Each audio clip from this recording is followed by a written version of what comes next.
If you look in the mirror when you first wake up and see a face that doesn't quite look like you, fuller under the eyes, softer in the cheeks, less definition in the jawline, you're experiencing something specific.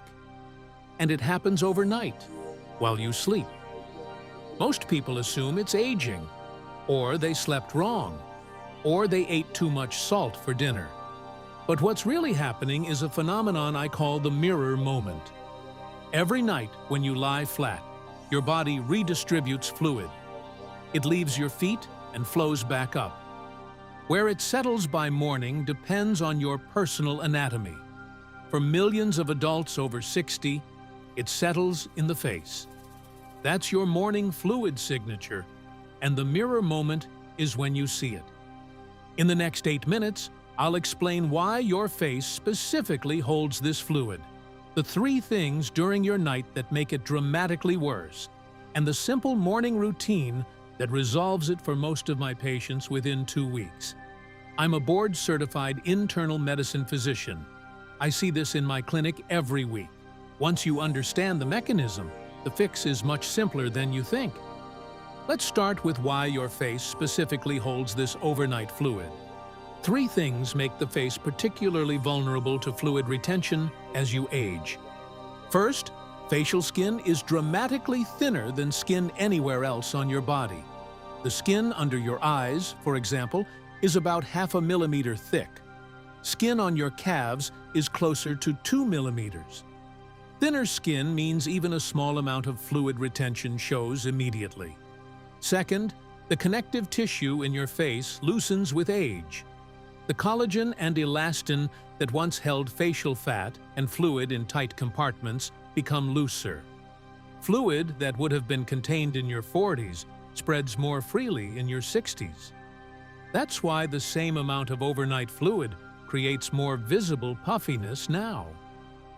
Third, and this is the one most people miss, when you sleep flat, gravity is no longer pulling fluid down toward your feet. Whatever fluid your body redistributes overnight has hours to settle in whatever's dependent. If your head is at the same level as your body, or slightly lower, your face becomes dependent tissue. Your face, over 6 or 8 hours of flat sleep, becomes a low point. Fluid pools there the way it pools in your ankles during the day. By morning, the mirror moment shows you exactly where that fluid ended up. Now, most of my patients ask the same question. If some overnight facial puffiness is normal, why is mine so pronounced?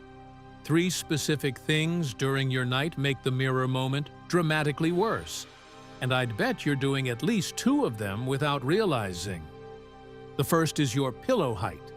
Most seniors sleep on a single soft pillow that's compressed down to almost nothing, which means the head is essentially at the same level as the chest, and that means the face is fully dependent tissue. No gravity gradient helping fluid drain away from it. The fix is straightforward. Sleep with your head elevated 3 to 4 inches above your chest level. That's enough of a gradient to use gravity in your favor. Fluid drains away from the face toward the torso overnight, instead of pooling. Most people accomplish this with 2 firm pillows, or a single wedge pillow. A soft, flattened pillow does not count. If you can push down on the pillow with your hand and it collapses, it's not giving you the elevation you need. This isn't about being uncomfortable or propped up like you're sitting. It's a subtle head-up gradient. Most of my patients don't notice the change in sleep position, but they notice the change in their face by day 4 or 5. So that's the first thing, pillow height. The second cause is a sleep position most seniors don't realize is making things worse. It might even be your favorite position, the one you find most comfortable. It's sleeping with your face pressed into the pillow. This includes stomach sleeping with the face turned into the pillow, and side sleeping where one side of the face is pressed against the pillow all night. Here's the mechanism. When you press facial tissue against a pillow for 6 or 8 hours, you're doing 2 things at once. You're compressing the venous return from that side of the face which prevents fluid from draining efficiently. And you're creating a pressure point where fluid accumulates in the compressed tissue itself. If you're a consistent side sleeper on the same side every night, you will notice the mirror moment is often worse on that side. One eye looks puffier, one cheek looks fuller.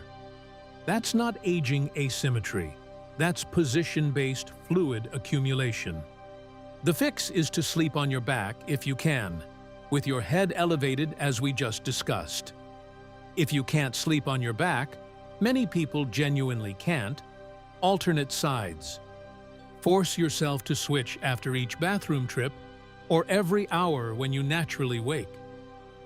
For most of my patients, alternating sides alone reduces one-sided morning puffiness within about 10 days. We've covered two things: pillow height and face-down sleep position. There's one more, and this one is the most overlooked cause of the mirror moment I see in my clinic, because it's something many of my patients do to relax in the evening, not realizing what it does overnight. It's alcohol in the evening, even one glass. Here's what most people don't realize. Alcohol has a two-phase effect on your fluid balance. In the first 3 or 4 hours after drinking, it acts as a diuretic. You lose fluid through more frequent urination. That part everyone knows. But there's a second phase most people don't know about. After that initial diuretic effect, your body triggers a rebound response. It releases antidiuretic hormone to compensate for the fluid loss, and it holds on to fluid aggressively for the next several hours. If you drink at 6 or 7 in the evening, the initial diuresis happens before bed. The rebound retention happens while you're sleeping, and guided by everything we just discussed: flat pillow, dependent tissue, compressed cheek, that retained fluid settles right into your face. This is why even a single glass of wine with dinner can make a visible difference in how your face looks the next morning. It's not about the total alcohol amount, it's about timing. The rebound retention happens exactly when your face is most vulnerable to fluid pooling. The fix depends on your habits.